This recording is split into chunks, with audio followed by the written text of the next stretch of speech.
A lot of sunshine yet again today. Starting to kind of get tired of the all-day sunshine because we do need a few showers to kind of wet the front yards. The gardens do need a little bit of rainfall. Definitely have more moisture in play, and that was evident with the fog, kind of the remnants of it at even 11 a.m. near the lake. Could see some fog again tomorrow morning.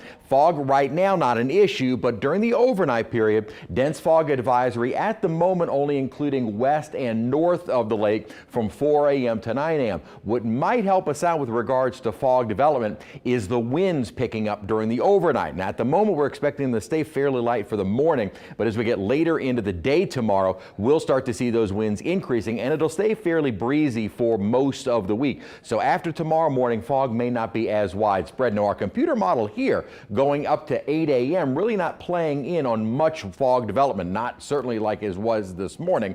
So hopefully it won't be as widespread, but where it does develop, it can be dense. We do have plenty of moisture in the atmosphere now. At the moment, temperature is 83 degrees with a dew point of 60, and winds already starting to pick up a little bit southeast at 14 miles an hour. Today's high 85 degrees. We are well closer, or much closer to the record than we are our average high. Morning lows, though, have been running generally seasonable as we've had the last couple of days, kind of starting out in the 50s and lower 60s. But getting into the 80s at almost October, or almost Halloween and the end of October, not acceptable. We need a cold front. Probably not going to see one until after Election Day. So that's kind of going toward the middle to end of next week. So this week we stay warm and not oppressively humid, but definitely higher humidity than you would expect in October. However, it's southeast Louisiana, so it's about what you would expect. We remain warm, more humid. Again, some morning fog, especially tomorrow, but as our winds start picking up, it may not be as much of a player come Wednesday, Thursday, Friday morning. But also looking toward Halloween,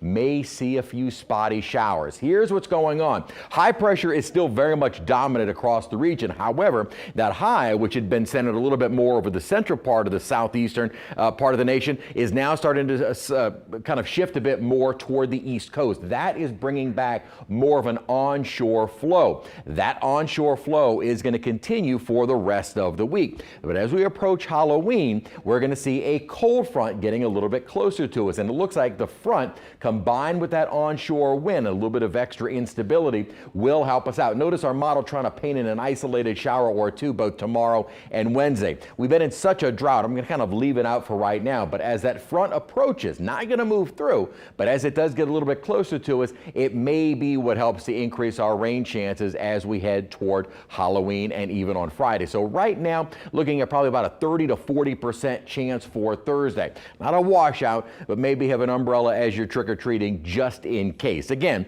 it's kind of a fine forecast with regards to those rain chances because we have had such a long dry period. It usually is very difficult to break out of that. So we'll see if that front, as it gets a little bit closer to us, is able to do that. Where is the cold? Still bottled up into Canada, but we are starting to see some progress being made across parts of the northern states, not us. And in matter of fact, with this upper ridge, we are still very warm across much of the deep south and central plains. We do have a front on the way. This one by October, by Halloween, but the main energy is going to stay well to our north. So it doesn't help us out for Halloween or this coming weekend.